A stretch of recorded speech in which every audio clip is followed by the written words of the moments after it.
مگر آپ کے خیال میں جو کال ہے وہ کامیاب ہے ناکام ہے؟ طلال چودھری صاحب کہتے ہیں کہ 100 بندے اسلام آباد سے نکلے، وہ کہتے ہیں 900 ہزار سے کم جو ہے پنجاب سے نکلے، تو کاؤنٹنگ بھی آپ کی ہے۔ پھر وزیر اعلیٰ کہتی ہیں کہ آئی جی انتظار کرتے رہے، لوگوں کو لوگ نہیں نکلے۔ آئی جی کیوں انتظار کر رہے تھے بائی دا وے؟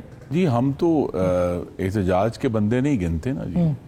بات تو یہ ہے کہ جس لہر کی، جس انقلاب کی، جس اپ سویلنگ کی یہ بات کرتے تھے وہ نہیں نظر آئی۔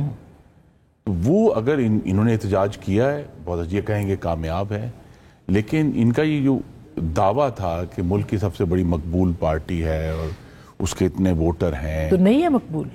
جی مقبول ہمارے پاس تو نمبر 1 ہی ہے، اور وہ ہے 8 فروری کا کہ 31% ووٹ ان کو پڑا، لیکن پھر 69% ووٹ ان کے خلاف بھی تو پڑا نا۔ تو کیا وہ اس کی کوئی ویلیو نہیں ہے کیونکہ یہ اپوزیشن میں ہے؟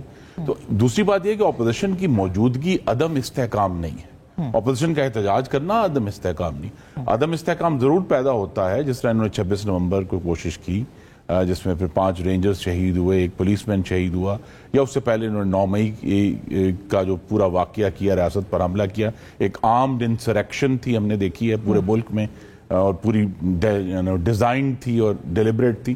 تو وہاں تو ضرور کوئی چیلنجز حکومتوں کے لیے پیدا ہوئے، لیکن یہ احتجاج جو ہے، اب احتجاج ہوا ہے، بہت اچھی بات ہے، یہ احتجاج پارلیمان میں بھی کر رہے ہیں، کریں، لیکن اس ملک جو ہے الحمدللہ اس وقت سیاسی طور پر، معاشی طور پر اور مالیاتی طور پر، اور آج جو ہم نے ابھی جمہوری طور پر بھی کر دیں اس پہ کمنٹ کے، جمہوری طور پر جمہوری طور پہ ابھی ہمیں بہت رستہ طے کرنا ہے۔ اگر ہم ریئلسٹک ہے نا جی، تو ہم اس پہ بعد میں بات کرنی ہے۔ یہ جو آپ گفتگو کرتے ہیں نا، یہ کبھی ہم پی ٹی آئی سے سنا کرتے تھے پچھلے ہائیبریڈ ریجیم میں، یہی تجاویز، یہی معاملات، یہی توجیہات۔ لیکن چلیں کم از کم ہم نے جو ہے، نہ ہی ہمارے وزیر اعظم نے کبھی نہیں کہا بانی چیئرمین کی طرح کہ کرسیاں دینے والوں پر بھی اپوزیشن کو کرسیاں دینے والوں پر بھی مقدمے ہوں گے۔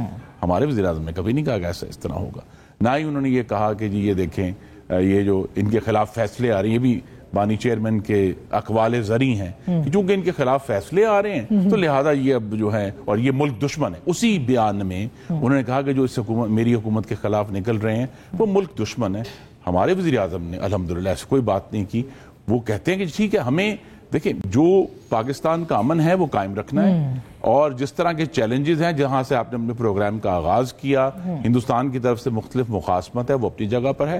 تو جمہوری عمل کی آپ نے بات کی نا، جمہوری عمل اس وقت یہ ہوگا کہ جس جماعت کی خیبر پختونخوا میں 12 سال سے حکومت ہے، وہ وہاں جمہوریت پر یقین رکھتے ہوئے اس 4.25 کروڑ میرے بھائی اور بہنیں جو اس صوبے میں رہتے ہیں ان کی خدمت کریں، ان کو تعلیم دیں، ان کو صحت دیں، بجائے یہ کہ سارا وقت احتجاج کا حق تو بہرحال ان کے پاس ہونا چاہیے۔ ایک بڑے ادب سے عرض کروں گا، احتجاج کا حق بالکل ہے۔ آپ کہہ رہے ہیں لوگ ہی نہیں نکلے، مطلب یعنی لوگ نکلے ہی نہیں ہیں؟ نہیں، میں نے یہ بالکل یہ نہیں کہا، آئی مین آپ کی پارٹی یہ کہہ رہی ہے، طلال چودھری صاحب کہہ رہے ہیں، مریم بی بی یہ کہہ رہی ہیں۔ احتجاج ہوا ہے، میں صرف یہ کہتا ہوں کہ جس جھومتی ہوئی لہر کا یہ دعویٰ کرتے تھے، انقلاب کی، انقلابی لہر جو تھی، کہیں بھی نہیں، اس کا قطرہ بھی ہمیں نظر نہیں آیا نا۔ کہتے ہیں نا انقلاب کی لہر آنی ہے تو لہر پانی، بہت بڑا پانی ہوتا ہے، اس کا قطرہ بھی نظر نہیں آیا۔